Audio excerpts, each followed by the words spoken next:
Slope అంటే ఏంటి, deflection అంటే ఏంటి అనేది చూసాం. ఇప్పుడు మనం ఈ క్లాస్లో అసలు మెథడ్స్ ఏమున్నాయి అంటే మనం స్లోప్ అండ్ డిఫ్లెక్షన్ కనుక్పెట్టడానికి మెథడ్స్ ఏమున్నాయి. మనం డిఫ్లెక్షన్ మెజర్ చేయాలంటే ఇంత అవుతుంది అని మనకు తెలియాలి కాబట్టి దానికంటూ కొన్ని సపరేట్ మెజర్స్ ఉన్నాయి. సో ఆ మెజర్స్ ఏంటనేవి మనకు తెలియాలి కదా.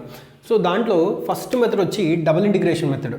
సో అంటే మనకు చాలా మెథడ్స్ ఉన్నాయి కానీ అన్నీ నేర్చుకోవాల్సిన అవసరం లేదు. ఎగ్జామ్ పరంగా మనం కొన్ని నేర్చుకుంటే చాలు. So double integration method, Macaulay's method, moment area method, conjugate beam method, Maxwell reciprocal method, superposition principle method, అలాగే స్ట్రెయిన్ ఎనర్జీ మెథడ్. సో ఈ మెథడ్స్ అంటే మెథడ్స్ ఆఫ్ డిఫ్లెక్షన్స్లో ఇవన్నీ కూడా ఉపయోగపడతాయి. అంటే స్లోప్ అండ్ డిఫ్లెక్షన్ కనిపెట్టడానికి ఉపయోగపడతాయి అని తెలుసుకుని సరిపోద్ది.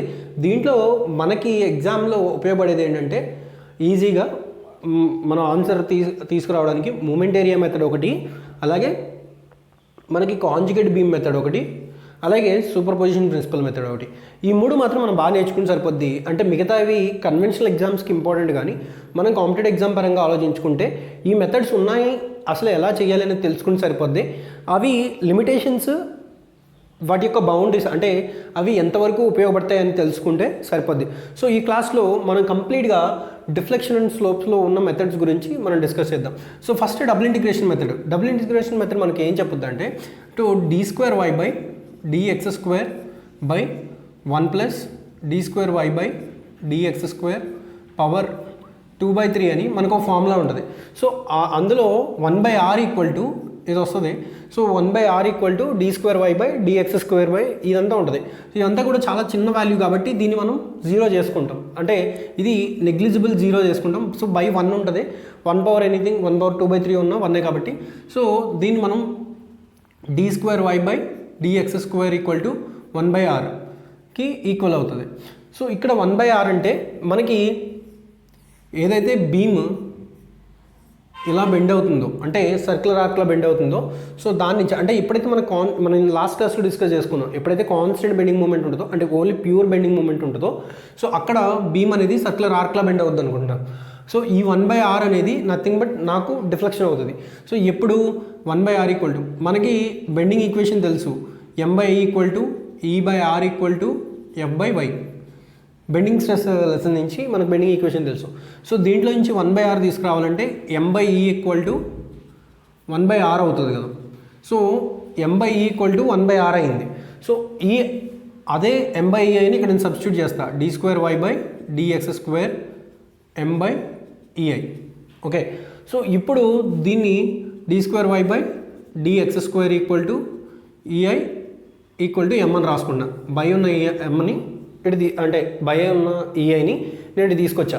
సో ఇప్పుడు ఈ d²y by dx² ei equal to mలో నేను దీన్ని ఫస్ట్ టైం ఇంటిగ్రేషన్ చేస్తే ఏమవుతుందంటే dy by dx, first time integration చేస్తే dy by dx ei equal to ఇక్కడ మూమెంట్ కాస్త స్లోప్ అవుతుంది. ఎందుకు dy by dx equal to అని వస్తుంది కాబట్టి, ఎందుకంటే ఒకసారి ఇంటిగ్రేషన్ చేస్తే ఫస్ట్ టైము పోద్ది. దీన్ని నేను రెండోసారి ఇంటిగ్రేషన్ చేస్తే 2 టైమ్స్ ఇంటిగ్రేషన్ చేస్తే ఇక్కడ నాకు ఏం మిగులుద్ది, y ఈక్వల్ టు ఇక్కడ mx వస్తుంది, slope equal to mx plus c1 వస్తుంది. మన ఇంటిగ్రేషన్ చేసినప్పుడల్లా కాన్స్టెంట్ వస్తుంది. తర్వాత mx² by 2 plus c1x plus c2 ఇలా ఇంకో రెండో ఈక్వేషన్ వస్తుంది నాకు. సో ఇప్పుడు నేను డబల్ టైం ఇంటిగ్రేషన్ చేస్తే, ఫస్ట్ టైం ఇంటిగ్రేషన్ చేస్తే ఏదైతే బెండింగ్ ఈక్వేషన్ ఉందో దాన్ని నేను ఫస్ట్ టైం ఇంటిగ్రేషన్ చేస్తే నాకు ఏమొచ్చింది, స్లోప్ వచ్చింది. సెకండ్ టైం చేసినప్పుడు ఏమొచ్చింది, డిఫ్లెక్షన్ వచ్చింది. సో దీన్నే డబుల్ ఇంటిగ్రేషన్ మెథడ్ అంటారు.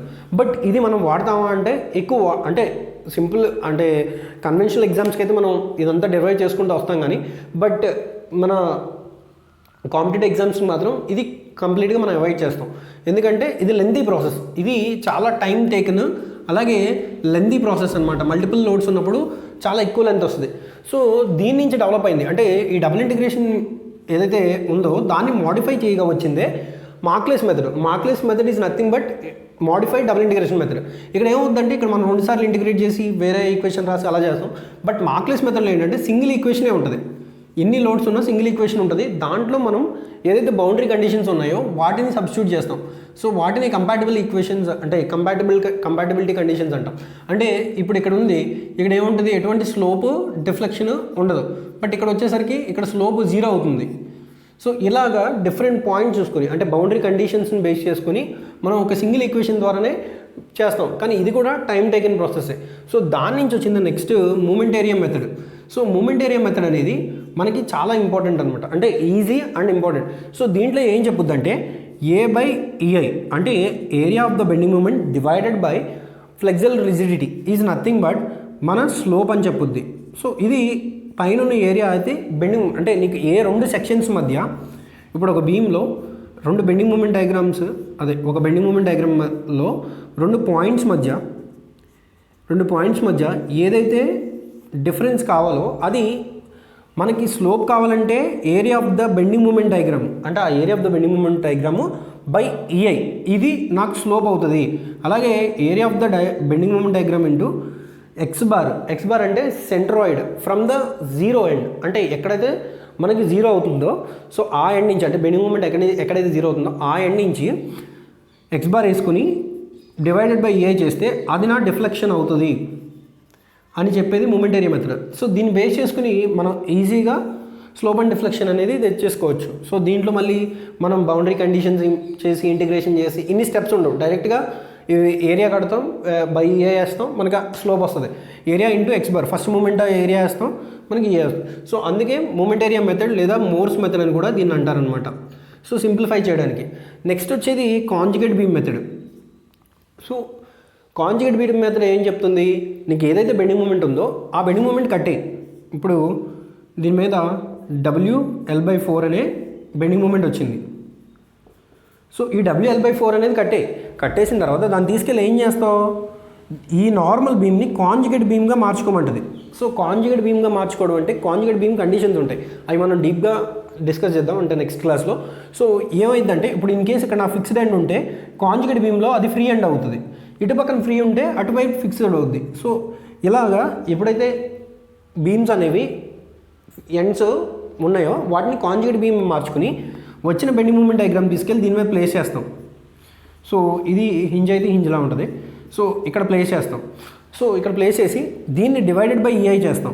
డివైడెడ్ బై EI చేసి ఇప్పుడు దీనికి ఏదైతే మనకి ఏరియా, ఇందులో ఏదైతే మన షియర్ ఫోర్స్ డయాగ్రామ్ గీస్తామో ఆ షియర్ ఫోర్స్ డయాగ్రామ్ ఏరియా వచ్చి నాకు స్లోప్ అవుతుంది, అలాగే బెండింగ్ మూమెంట్ వచ్చి డిఫ్లెక్షన్ అవుతుంది. సో ఇలా కాంజుగేట్ బీమ్ మెథడ్ అనేది చేస్తాం. సో దీని గురించి ఇంకా డీప్గా ఎక్స్ప్లెయిన్ చేస్తాం. ఫర్ టైమింగ్ మెథడ్స్ అన్నీ కూడా ఒకసారి డిస్కస్ చేయడానికి చూద్దాం. సో మ్యాక్స్వెల్ రెసిప్రోకల్ మెథడ్ దేని మీద పనిచేస్తుంది అంటే వర్క్ డన్ మీద. సో రెండు పాయింట్స్ మధ్య ఎంత వర్క్ డన్ అయింది అనేది బేస్ చేసుకుని మ్యాక్స్వెల్ రెసిప్రోకల్ మెథడ్ అనేది ఉపయోగపడుతుంది. బట్ ఇది ఓన్లీ కాన్సన్ట్రేటెడ్ లోడ్స్కి అలాగే మూమెంట్స్ ఉన్నప్పుడు మాత్రం, కాన్సన్ట్రేటెడ్ మూమెంట్స్కి మాత్రం పనిచేస్తుంది. So in case multiple loads ఉంటే ఇది పనిచేయదు అనమాట. సో అందుకని మనం దీన్ని ఎక్కువ కన్సిడర్ చేయం. సో దీంట్లో ఉన్న లిమిటేషన్స్ అయ్యి. నెక్స్ట్ సూపర్ పొజిషన్ ప్రిన్సిపల్ అనేది ఏం చేస్తుందంటే ఒక బీమ్లో మల్టిపుల్ లోడ్స్ యాక్ట్ అయినప్పుడు ఆ లోడ్స్ వల్ల కలిగిన ఎఫర్ట్స్ అన్నింటినీ కూడా సమ్ చేసి దాన్ని మనం టోటల్ చేసుకోవడానికి ఉపయోగపడుతుంది అనమాట. సో దీంట్లో ఏమవుతుందంటే ఇప్పుడు ఏదో ఒక మెథడ్ వాడి దీన్ని కనిపెడతాం, అలాగే తర్వాత ఈ లోడ్కి డెల్టా కనిపెడతాం. సో ఈ రెండింటిని కంబైన్ చేస్తాం. సో అలా కంబైన్ చేసుకోవచ్చు అని చెప్పేది సూపర్ పొజిషన్ ప్రిన్సిపల్. సో దీన్ని బేస్ చేసుకుని మనం ఎలా చేస్తాం అనేది ఫర్దర్లో, అంటే మనం ఫర్దర్గా ప్రాపర్టీ క్యాంటిలివర్ చేసేటప్పుడు చూస్తాం. నెక్స్ట్ స్ట్రెయిన్ ఎనర్జీ మెథడ్, అంటే ఎంత స్ట్రెయిన్ అయింది అనే దాన్ని బేస్కి వస్తుంది. మనం ½ × P × డెల్టా చేస్తాం కదా. సో ఎంత స్ట్రెయిన్ ఎనర్జీ అనేది దాంట్లో బీమ్లో ఇండ్యూస్ అయిందన్న దాన్ని బేస్ చేసుకుని మనం చేస్తాం. ఈ మెథడ్స్ అన్నీ మనం నేర్చుకోవాల్సిన అవసరం లేదు. సో మనం ఫస్ట్ మాట్లాడుకున్నట్టు superposition principle, moment area method, అలాగే కాంజుగేట్ బీమ్ మెథడ్ బాగా తెలుసుకుంటే సరిపోద్ది. మిగతా మెథడ్స్ అనేవి స్లోప్ అండ్ డిఫ్లెక్షన్ కోసం వాడతాము అని మ్యాచ్ ద ఫాలోయింగ్ ఇచ్చినప్పుడు ఇది బాగా ఉపయోగపడుతుంది అనమాట. సో ఈ ఏవైతే సెట్ ఉందో సో ఇది మనకు బాగా ఉపయోగపడుతుంది. సో వీటి గురించి అప్పుడు తెలుసుకుంటే, అంటే ఇవి దీంట్లో ఉన్న లిమిటేషన్స్ ఏంటి అనేది అడగొచ్చు, లేదంటే ఏ మెథడ్స్ అనేవి ఎక్కడెక్కడ డిప్లాయ్ చేయడానికి మనం వాడతామో అనేది కూడా దీంట్లో ఉండొచ్చు. సో అంటే అడిగే అవకాశం ఉండొచ్చు అనమాట. సో ఇవి మెథడ్స్ వచ్చేసరికి మనకి double integration method, Macaulay's method అంటే nothing but double integration modified method. Moment area method అంటే A/EI చేస్తే నాకు స్లోప్ వస్తుంది. AX బార్ అంటే area of the bending moment diagram into centroid distance చేస్తే బెండింగ్ మూమెంట్ నుంచి, అంటే బెండింగ్ మూమెంట్ జీరో ఎండ్ నుంచి ఏదైతే డిస్టెన్స్ ఉందో దాన్ని సెంట్రాయిడ్ ఇంటూ చేస్తే వచ్చేది నాకు డివైడెడ్ బై A చేస్తే వచ్చే డిఫ్లెక్షన్.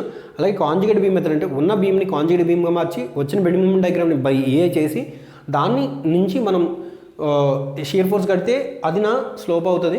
అదే బెండింగ్ మూమెంట్ డయాగ్రామ్ చేస్తే అది నా డిఫ్లెక్షన్ అవుతుంది. సో మ్యాక్స్వెల్ రెసిప్రోకల్ మెథడ్ అంటే ఏదైతే వర్క్ డన్ ఉందో, సో 2 పాయింట్స్ మధ్య ఆ వర్క్ డన్ కంపేర్ చేసుకోవడం వల్ల 2 పాయింట్స్ మధ్య మనకి డిఫ్లెక్షన్ అనేది రావడం జరుగుద్ది. సో ఇందులో నాకు స్లోప్ అంటే కాన్సన్ట్రేటెడ్ లోడ్కి అలాగే కాన్సన్ట్రేటెడ్ మూమెంట్ మాత్రమే ఉపయోగపడుతుంది, మిగతా మల్టిపుల్ లోడ్స్ చేయాలంటే అవ్వదు. So next superposition principle valid అవుతుంది. దేనికి వ్యాలిడ్ అవుద్ది? మల్టిపుల్ లోడ్స్ ఉన్నప్పుడు దాన్ని డివైడ్ చేసుకుని జాయిన్ చేసి సింగిల్గా, అంటే మనం ఫస్ట్ చాప్టర్లో చదువుకుంటాం కదా స్ట్రెసెస్ అండ్ స్ట్రెయిన్స్ చదువుకునేటప్పుడు సూపర్ పొజిషన్ ప్రిన్సిపల్ వ్యాలిడ్ అని, అంటే individual efforts equal to total efforts, ఆ ప్రిన్సిపల్ ఇక్కడ వాడతాం మనం. ఒక 2-3 సమ్స్ చేస్తే మనకి ఈజీగా అర్థం అవుతుంది. స్ట్రెయిన్ ఎనర్జీ అంటే మ్యాక్సిమం స్ట్రెయిన్ ఎనర్జీ ఎంత స్టోర్ అయింది, డిఫరెన్స్ అంటే స్ట్రెయిన్ ఎనర్జీని కంపేర్ చేయడం వల్ల మన స్లోప్ అండ్ డిఫ్లెక్షన్ అనేది కనిపెట్టవచ్చు. సో ఇవి ఉన్న మెథడ్స్ అయితే దీంట్లో యూనిట్ లోడ్ మెథడ్ అని కూడా ఉంటుంది. సో అది మనకు అంత ఇంపార్టెంట్ కాదు, ఎప్పుడు క్వశ్చన్స్ రాలేదు. సో ఈ మెథడ్స్ మాత్రం, ఈ 3 మెథడ్స్ మాత్రం మనం ఇంకొంచెం డీప్గా నెక్స్ట్ వీడియోలో డిస్కస్ చేద్దాం.